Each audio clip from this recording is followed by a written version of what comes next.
Hello everybody. இன்றைக்கி நம்ம 10th standard மேக்ஸில் ஃபஸ்ட் யூனிட்டில் செட்ஸ் அண்ட் ஃபங்க்ஷன்ஸ் அதில் டைப் ஆஃப் ஃபங்க்ஷன்ஸ் அதை பற்றி பார்க்கலாம். ஏற்கனவே நான் ஃபங்க்ஷன்ஸுக்குள்ள டெஃபினிஷனை நான் முந்தின கிளாஸில் சொல்லியிருக்கேன். இப்போது டைப் ஆஃப் ஃபங்க்ஷன்ஸு மொத்தம் எத்தனை டைப்பு மொத்தம்னா ஹவு மெனி டைப்ஸ்னால் 4 டைப்ஸு. 4 டைப்ஸில் first one function, second one onto function, third one many one function, fourth one into function. first one function.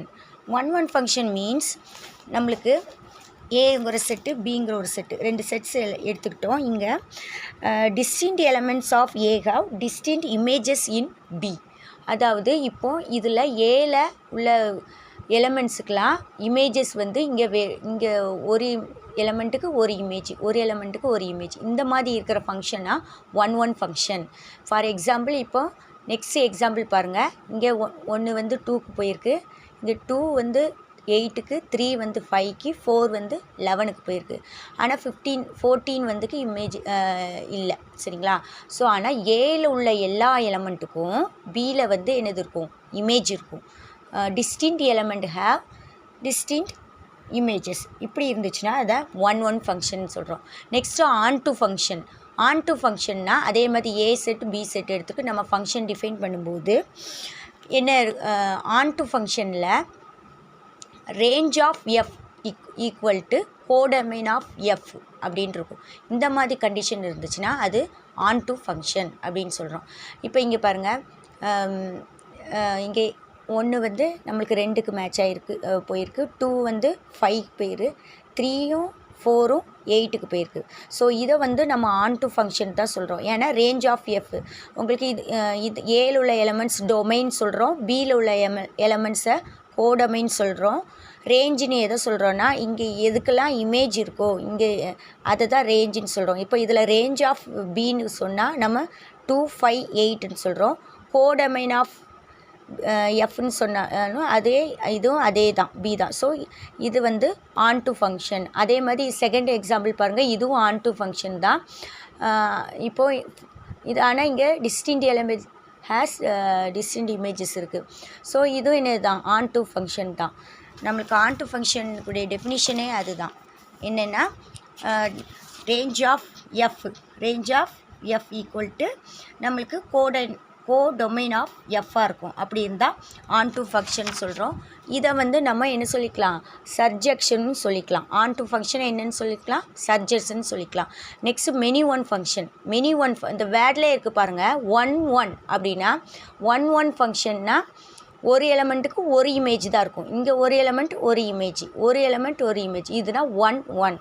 Many ஒன்னுனா ஏல உள்ள நிறைய எலமெண்ட்டுக்கு இங்கே ஆனால் என்னது இமேஜ் தான் இருக்கும், ஒரு இமேஜ் தான் இருக்கும். இந்த மாதிரி தான் நம்ம மெனி ஒன் ஃபங்க்ஷன் சொல்கிறோம். ஸோ இப்போ இங்கே பாருங்கள், 1 வந்து ஏக்கு போயிருக்கு, 2 ஏக்கு தான் போயிருக்கு, 4 ஏக்கு போயிருக்கு, 3 2க்கு வந்திருக்கு. ஒரு எலமெண்ட்டுக்கு இங்கே என்னது இல்லை, இமேஜ் இல்லை, அதாவது ப்ரீ இமேஜ் வந்து இதுக்கு இங்கே இல்லை. பியில் உள்ள எலமெண்ட்டுக்கு சிக்கு ப்ரீ இமேஜ் இல்லை, ஆனால் ஏல உள்ள எல்லா எலமெண்ட்டுக்கும் இங்கே இமேஜ் இருக்குது. ஸோ இது வந்து மெனி ஒன் ஃபங்க்ஷன். ஸோ இந்த எக்ஸாம்பிள் பாருங்கள், இங்கே 1 வந்து ஏக்கு போயிருக்கு, 2 பிக்கு போயிருக்கு. ஸோ 2 எலமெண்ட்டுக்கு 2 ஆர் மோர் எலமெண்ட்ஸ் வந்து நம்மளுக்கு என்னவாக இருக்கணும், மெனி ஒன் ஃபங்க்ஷனாக இருக்கணும்னா நம்மளுக்கு more elements of A have same image in B. இந்த மாதிரி இருந்துச்சுன்னா அதை மெனி ஒன் ஃபங்க்ஷன் சொல்கிறோம். நெக்ஸ்ட்டு இன்ட்டு ஃபங்க்ஷனாக என்னென்னா at least one element in B which not the image of any element of ஏ. அதாவது இப்போ இதில் டபிள்யூ எடுத்துக்கோங்க.